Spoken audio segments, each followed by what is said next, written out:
Hairunisa.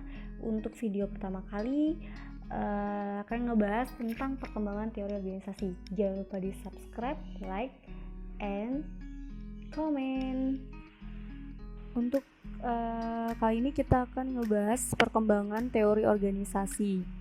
Dari definisi organisasi terlebih dahulu. Organisasi adalah sesuatu yang abstrak, jadi nggak bisa dilihat maupun diraba, tetapi selalu kita rasakan eksistensinya hampir dalam semua aspek kehidupan. Jadi misalnya nih, kita sebagai warga negara, kita rasain adanya berbagai peraturan seperti keharusan memiliki kartu penduduk, kewajiban membayar pajak, serta aturan lainnya yang menunjukkan adanya organisasi yang melingkupi dan mengatur peri kehidupan kita, walaupun kita sendiri tidak dapat melihat ataupun meraba organisasi yang mengeluarkan berbagai peraturan tersebut.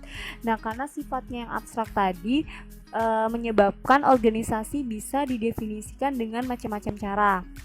Yang pertama dari Barnard mendefinisikan bahwa organisasi sebagai kumpulan individu yang terkoordinasi secara sadar sehingga bisa juga dinyatakan sebagai suatu sistem yang terdiri dari berbagai kegiatan yang saling berhubungan. Davis mendefinisikan organisasi sebagai kelompok individu yang bekerja sama di bawah seorang pimpinan untuk mencapai suatu tujuan tertentu.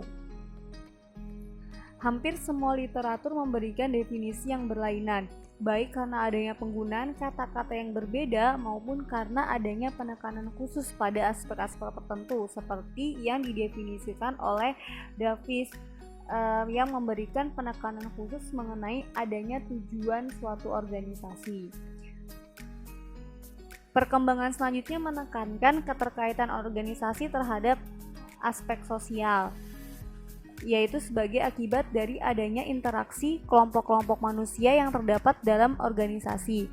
Nah, perkembangan lainnya lagi memberikan perhatian khusus akan adanya hubungan organisasi dengan lingkungannya. Dari keseluruhan perkembangan tersebut, akhirnya dapat ditarik kesimpulan nih bahwa organisasi dapat didefinisikan sebagai suatu kesatuan sosial dari sekelompok individu yang saling berinteraksi menurut suatu pola yang terstruktur dengan cara tertentu, sehingga setiap anggota organisasi mempunyai tugas dan fungsinya. Untuk selanjutnya yaitu beberapa pendekatan dalam teori organisasi. Jadi ada pendekatan klasik, pendekatan neoklasik, pendekatan modern.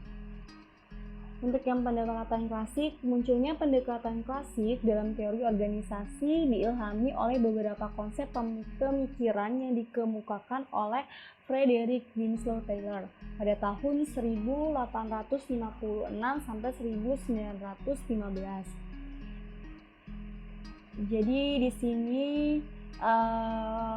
pandangan pada pendekatan klasik ini pertama, setiap jenis pekerjaan dapat dianalisis secara ilmiah.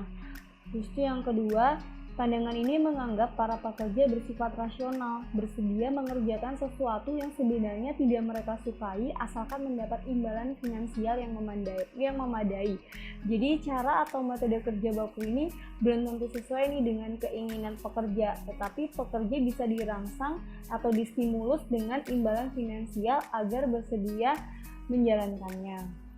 Nah, dalam pendekatan Taylor juga, para pekerja secara khusus hanya ditugaskan untuk mengerjakan pekerjaan pelaksanaan saja dan dibebaskan dari tugas lain seperti merencanakan metode kerja atau membuat rencana kerja. Kekhususan atau spesialisasi tersebut diharapkan dapat membebaskan para pekerja pelaksana dari keharusan membagi perhatian terhadap hal lain di luar tugas pelaksana sehingga mereka bisa lebih produktif. Adanya metode tersebut juga memberikan keuntungan, yaitu membuka kesempatan untuk menetapkan waktu bagi penyelesaian suatu tugas. Bisa organisasi sama dengan volume pekerjaan yang perlu diselesaikan dibagi dengan kapasitas kerja baku. Nah, konsep ini secara implisit